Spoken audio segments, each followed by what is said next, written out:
Okay, there we go.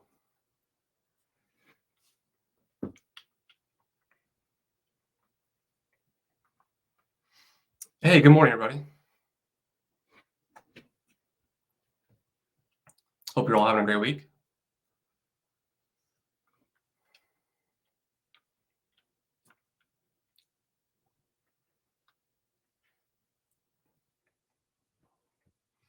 It's a pretty sunny day here in Indianapolis, Indiana.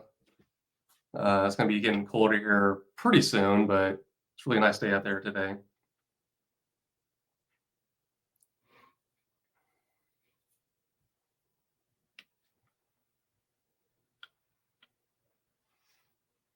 Yeah, thanks for joining. And I'll give it just like another minute or two, just for more people to kind of trickle in here, and we'll get started.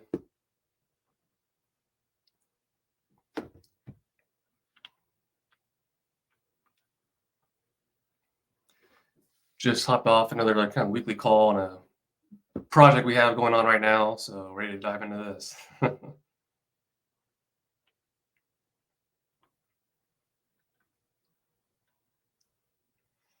All right, about another 30 seconds or so. If you can't hear me okay, just do me a favor, just type something in the chat so I know everybody can hear me okay. And then we'll go ahead and get started.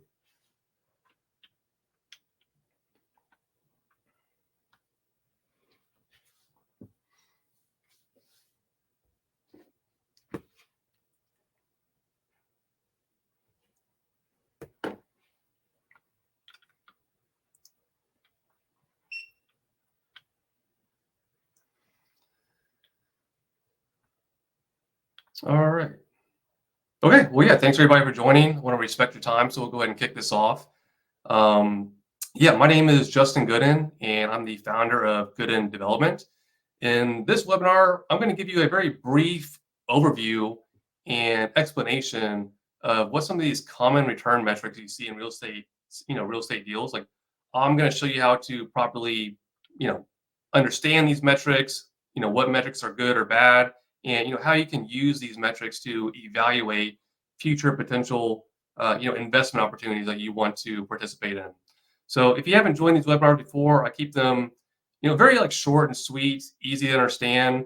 I'll try and make this presentation as lively as possible. It's not typically going to go over 30 minutes. I'll get you in and out of here. So I really want to respect your time and really appreciate everybody joining this webinar. And we do have these webinars about every 2 to 3 weeks. If you're on my email list, you should see the various notifications that come through to your inbox. But yeah, these webinars are typically done every 2 to 3 weeks. So let's dive right in here. And this is something that my attorney always wants me to put in here beforehand before we get started. So I won't read it verbatim, but basically this webinar is just for general information purposes only. We are not selling any securities or making any offers about offerings that we have in the pipeline. This is strictly just a webinar for informational purposes only. Not selling any investment or opportunity in this webinar. Everything that we do, everything that you do as far as like investing wise has risk. All investments require careful consideration, and you should seek professional advice before making any investment into any property with any company. Consult with your attorney, CPA, or the financial advisors. So I just want to point that out there as well. And all the information you see in this webinar is property of Goodin Development. You cannot, post this on social media. It is proprietary and property of Goodin Development. So any questions, just let me know. But just wanted to point that out there, and we can go ahead and dive in. So I know there are, quite a few people on this webinar that are already familiar with me and my story and are on my email list. But if you're new here, again, my name is Justin Goodin. I'm the founder of Goodin Development. I live here in Indianapolis, Indiana, and born and raised here as well. But married, no kids. My wife, Sally, there is a nurse practitioner, and we live here in Indianapolis. I've been investing in real estate since 2018. I got my first start by buying a rental on the west side of Indianapolis, Indiana for $44,000, if you can believe that. So at the time, I knew I wanted to get into real estate. I really just didn't know what I wanted to do. But I mean, like most people, the common thing you think about, or the common way to get started is buy a rental or do a fix and flip. So that's all I knew, and it's exactly what I started doing. I started buying, just various single family houses in and around Indianapolis, was doing fix and flips as well. Quickly found out that it wasn't passive, it was difficult to scale, had a lot of risk, and just wasn't as rosy or as lucrative as some of those TV shows make it out to be. So on top of that, I went to business school for finance and supply chain management. I also served in the Army National Guard going through college. And right after college, and still doing like the rentals and residential work as well, I started working as a multifamily underwriter for a bank here in Indiana. So I think that was, really helpful for what I do now, kind of seeing how banks underwrite deals, how they evaluate sponsors and other companies. I was really in charge of underwriting all these deals and evaluating that from a risk perspective for the bank. So I think all that, experience like really helped me out tremendously with what I do now. So that also kind of opened my eyes to the possibilities of commercial real estate.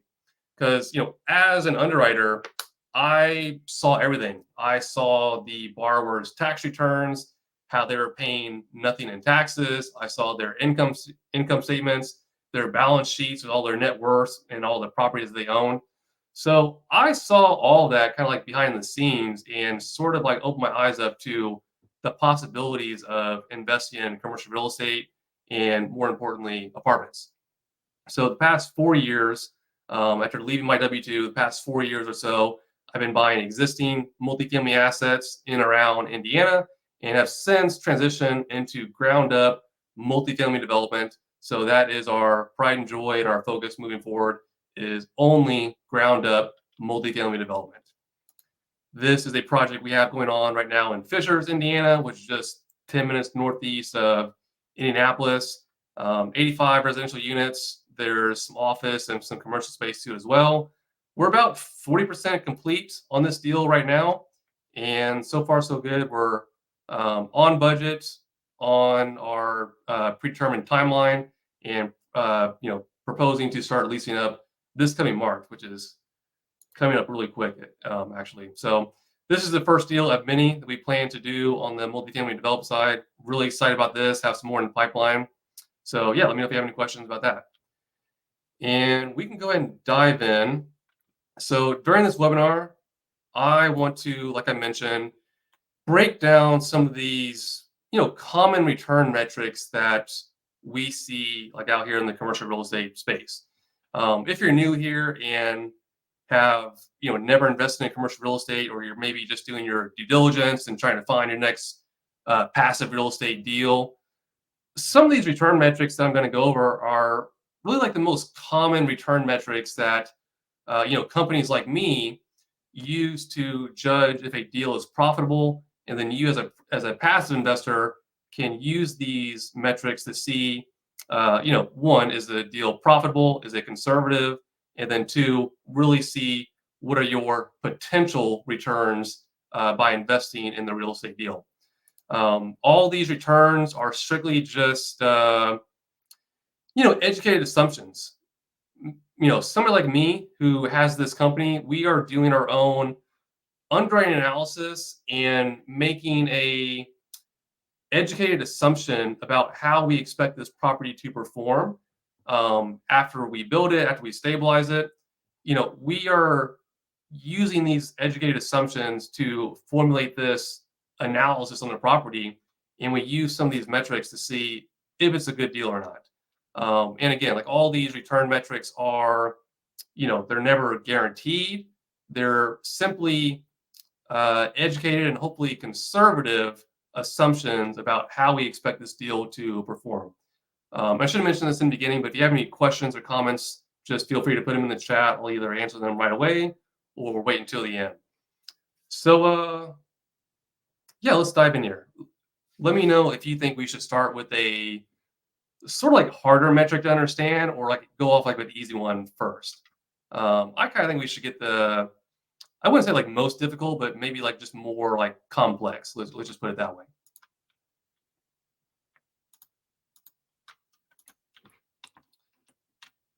So I'll start with this one called yield on cost. So especially on the development side, I look at yield on cost first before I, like really like move further into the deal and look at the other return metrics. Yield on cost is, I think, the most important return metric that you can look at. I mean, especially as a developer, but also as a passive real estate investor. So, I mean, what is yield on cost? Yield on cost, also known as return on cost, return on yield, all of those are used interchangeably. This is a metric that you can use to assess the overall, just this value based on the project cost.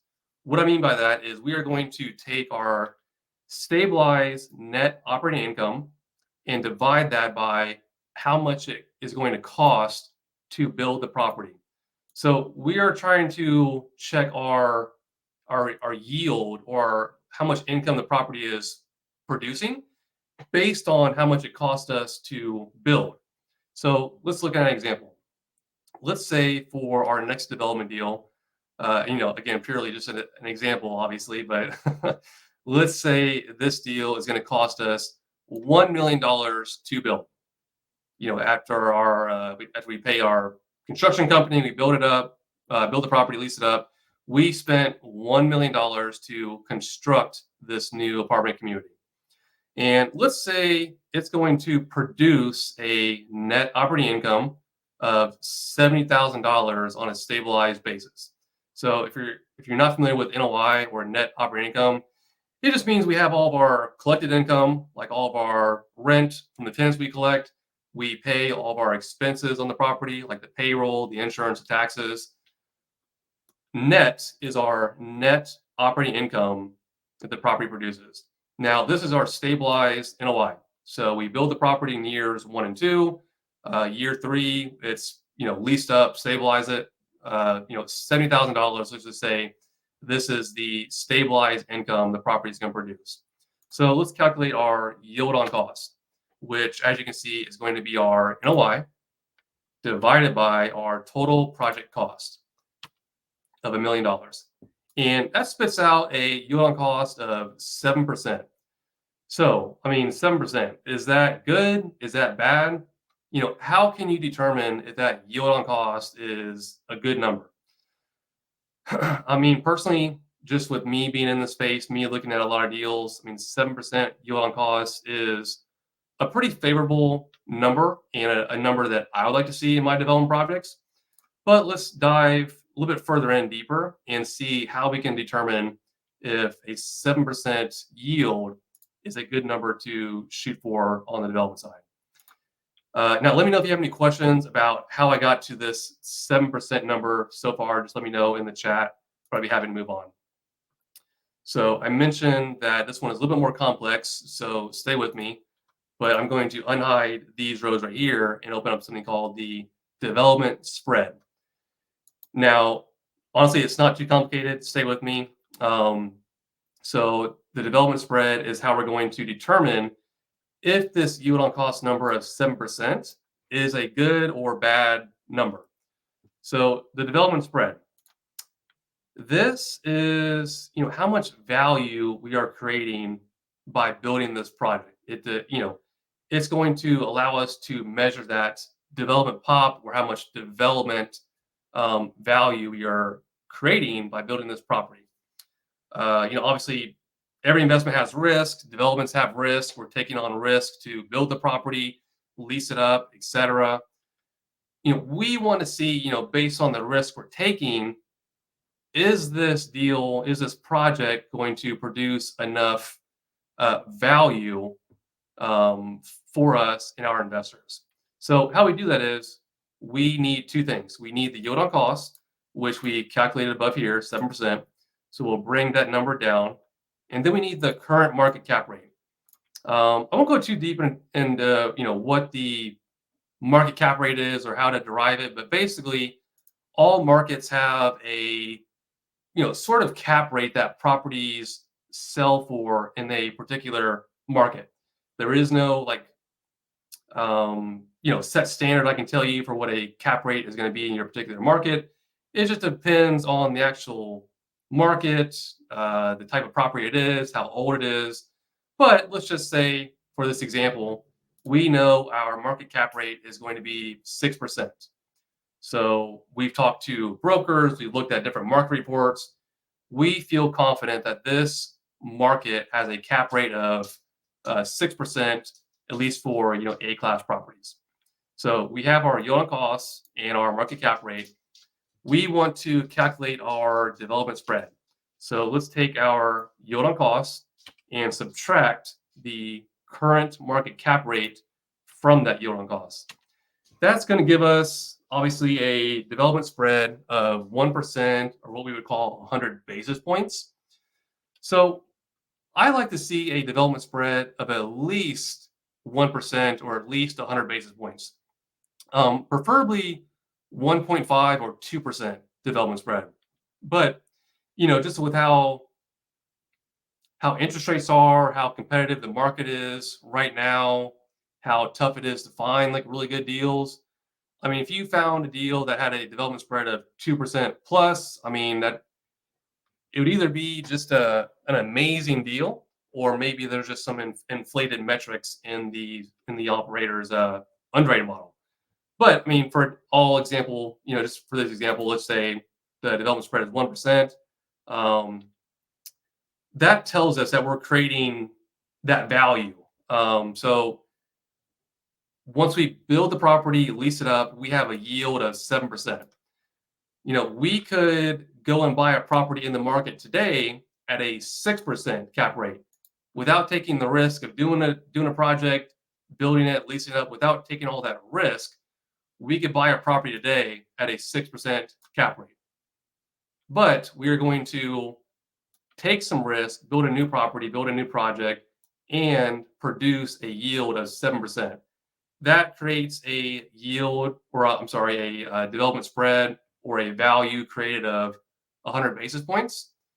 That tells me that we're creating value in that project, that we're have enough value to compensate us for that risk. That's how I look at the yield on cost and use development spread to determine if a project is, to see if we're creating enough value in that project. Now let's just say the total project was going to cost us $2 million to build. Well, I mean, based on that project cost and how much it's going to produce in income when it's all said and done, I mean, obviously that yield on cost is very slim. And I would never want to take the risk of building a property, signing on the debt, waiting 2 years for it to be built, taking all that risk, only to get a yield of 3.5%, when I could go out and buy a property today at a 6% yield. So I hope all that makes sense. If you have any questions about that, feel free to drop a comment in the chat, let me know. But that's how I evaluate projects using yield on cost and development spread. So that's the most complex. I wanted to start with that one in the beginning. Okay, we have a question here. What's the development spread anticipated on your current project? It's a little bit shy of 2%, Peter. Great question. A little bit shy of 2%. So let's move on to equity multiple. And I'm sure a lot of people in here have heard of equity multiple, but just want to quickly dive in and share more in depth about how I look at it and what I think about it. But simply explain, I mean, equity multiple is just showing you how many times you're multiplying your equity with that investment. I mean, pretty simple and to the point. If you invested $100,000, how many times are you multiplying that $100,000? So it does take into account all of your cash flow distributions that you might receive year by year. It takes into account capital events. It's a very straightforward metric of showing you as the investor, how much you put in and then how much you're getting back. So let's look at a really simple and to the point example. So let's just model a 3-year hold. And maybe this is pretty typical of a development project, but let's just say, you invested $100,000. In the first year, you're not going to receive any cash flow, obviously, because we are building the project. Let's say we start leasing up in month 14, month 15. We stabilize it within the next 3 to 4 months, and we're able to deliver a small investment of $1,000 in year two, purely just example. And then year three, we look to sell the property. So the total that you receive on that $100,000 total net that you receive is $76,000. So that takes into account what you receive in distributions and then the what you receive from the sale. So after we sell the property, deliver to our investors their preferred return, give them all the profits from the sale and equity splits, we give them back $175,000, and that gives our investors a net of $76,000. So if you look at our equity multiple, and won't dive too deep into calculation, but we're just summing all of our positive numbers and then dividing that by all of our negative numbers. That gives us an equity multiple, or a metric to look at, of 1.76. And that just makes sense conceptually because we can see that we invested 100 grand, we received $76,000 back. When we put that into an equity multiple calculation, we are receiving a 1.7x multiple. So just a really straightforward, easy way to look at the investment as a whole on the entire timeline and see, what are you putting in and then what are you giving back? Really, how many times are you multiplying that equity? So if this was a 2x equity multiple, that would just mean, you invested $100,000 and you received $200,000 back. You would double your money or receive a 2x equity multiple. So let me know if you have any questions about that.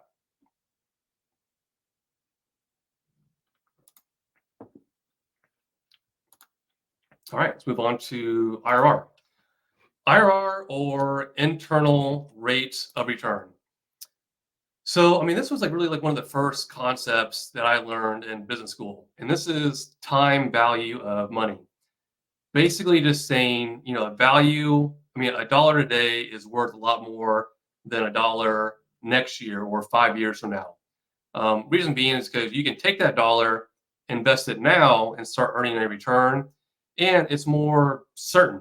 If I told you I was going to give you a dollar today or a dollar 10 years from now, you'd probably have a lot more confidence that I'd give you a dollar right now versus keeping in touch with me or following back up with me and, getting that dollar 10 years from now.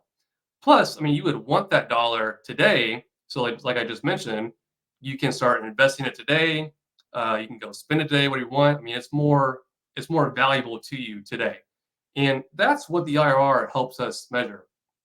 So I like to help investors understand this by looking at, we'll look at this example here in a second, but one more thing to point out, let's just say you invested $100,000 into a real estate deal and you got back $300,000. Is that a good deal to you? So I would argue that before you can answer that, you would have to know the amount of time it was going to take you to receive that $300,000 back. You would be, I think you'd be really excited if you invested $100,000 and then got back $300,000 2 years from now. I think you'd be a lot less excited if you invested $100,000 now and then got $300,000 back 30 years from now. So the IRR helps us determine, based on the time value of money and how long it's going to take us to earn those returns. The IRR helps investors determine, is that a good deal? Is that something I want to invest in by looking at the IRR? So let's look at a simple example. You invest $100,000, you receive some cash flow distributions, we sell the property and give you back your capital and some profits from the sale. In a real life scenario, if you invested $100,000 and then got back $1,000 in year two, $175,000 in year three, when we calculate that using the IRR formula here in Excel, that is telling us that that is going to be a 21% IRR. Now, if we did this same exercise and moved it out 10 years from now, I mean, this IRR would look a lot less attractive to you as the investor. I mean, let's even look at an example here. Let's put this $175,000 here, and I'll calculate the IRR on 4 years instead of 3. So IRR went down to 15%. So the longer an investor waits to receive their returns, the worse their IRR is going to get. Again, because it's measuring the time value of money. So the quicker you receive your returns and cash flow and profit from the sale, the better the IRR will be. So what's a good IRR? It really depends on the investor, your investing goals, how much risk you perceive in the deal. But generally speaking, I mean, most investors want to see at least a 10% IRR on stabilized, low risk deals, maybe 14, 15% on value add deals where there's renovations and, renovation risk, and around 17, 18, even 20% IRR on development deals. Those are just general rule of thumb numbers. Again, it's going to depend on you and the investor and what you perceive as a good IRR. But generally speaking, those are what some, quote unquote, good IRR numbers could be. And lastly, let's move on to cash on cash. Let me know if you have any questions about IRR in the comments there. So cash on cash, simply explained, but it's just the cash flow distributions you receive on an annual basis divided by your original investment contribution. So let's take a look at this example here. Let's just look at it from a development perspective. Year 1, we're building the property. Year 2, we're still leasing it up and stabilizing it. So we distribute a small distribution of $1,000, which is 1% based on their original contribution of $100,000. And then year 3, it's stabilized. We're fully leased up and operating well. We're able to distribute more capital back to investors. And it looks like in year 3, we're able to distribute $5,000, which is 5% on the investor's capital. This does not include like any kind of capital events, meaning cash that you would receive back from a refinance or a sale. Your cash on cash would just be higher if I included those capital events in there. It's pretty standard to not include capital events. So as you can see here, I'm just taking the average of the investor distributions. So 1% was distributed in year 2, 5% in year 3. It's sold at the end of year 3. If we take the average of all of that, it's around 3% on average. But again, that does not include the cash you receive back from your sale proceeds and all that profit you receive from that. It's a pretty just clear, straightforward way to look at how much cash flow you could receive in distributions on an annual basis, based on your original investment contribution. What is a good cash on cash number? Again, it's just going to depend on you as the investor, what some of your goals are. I will tell you that, as a developer, I'm less concerned about the cash on cash number. We are really focused on building and selling our projects as quickly as possible. Building it, leasing up, selling it. So I'm not too concerned on a average cash on cash number. The investors that are participating in our deals and just development in general, they are much more concerned on equity multiple. They are wanting to multiply their equity as quickly as possible. So while development, while in development, the cash on cash isn't necessarily, an important metric that I personally look at or that a lot of my investors care about. if we did not sell the property and we held on to it for another, year or two, um, of course, we would show our investors a scenario of that whole period and how that cash on cash would look during the whole period. But for us, and here what we're doing at our company, we are predicting or projecting to build, lease it up, and sell it as quickly as possible. So we're much more concerned on equity multiple and how we can just multiply our investors' equity as quickly as possible. So any questions about cash on cash, equity multiple, or any of these return metrics?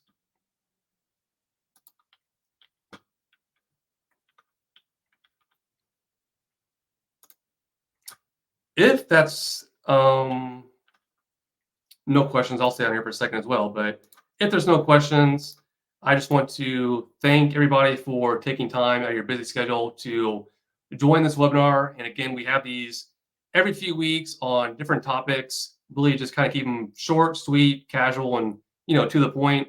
Really, just like with the goal of helping passive investors learn the ins and outs of passively investing, how to choose the right deals, how to evaluate deals the right way. If you have any questions, comments, feel free to reach out to me with my email here at Justin@Goodin Development. This is my personal cell phone, so feel free to reach out to me. Call, text me with any questions as well. If you're interested in staying up to date with us, or you want to be notified when we have our next project, you can go to our website at goodindevelopment.com. I have a Invest With Us button here on the right side. You just can click Invest With Us. You can fill out this simple form. After you fill out this form, we can get on a call together and talk about our company, what we're doing over here, and see if we're a good fit to work with each other. But fill out this form, or I have some other free resources here on my website, other blogs I wrote as well. But there's no other questions. I'll go ahead and end it. Do have one question. AAR. Okay. Yeah, great question, Nate. AAR is your average annual return. What that is you're really kind of just looking at. Actually, let me pull this back up. Okay, so it would be all of the what you would receive from cash flow, like in cash flow distributions, from the sale proceeds, anything that you receive back as the investor, and then you would divide that by the whole period. So whether it's 3 years, 5 years, your average annual return will break up what you're receiving in total and then divide that by your whole period. And then you kind of just see that average amount you're getting based on the whole period. So it could be 3 years, 5 years, whatever it is, but it just shows you on average what you make every year. So great question. Thank you, Peter. Peter, thank you for that comment. Vera, thank you very much. Nate, great question. Any other questions about this development? Anything? Happy to answer.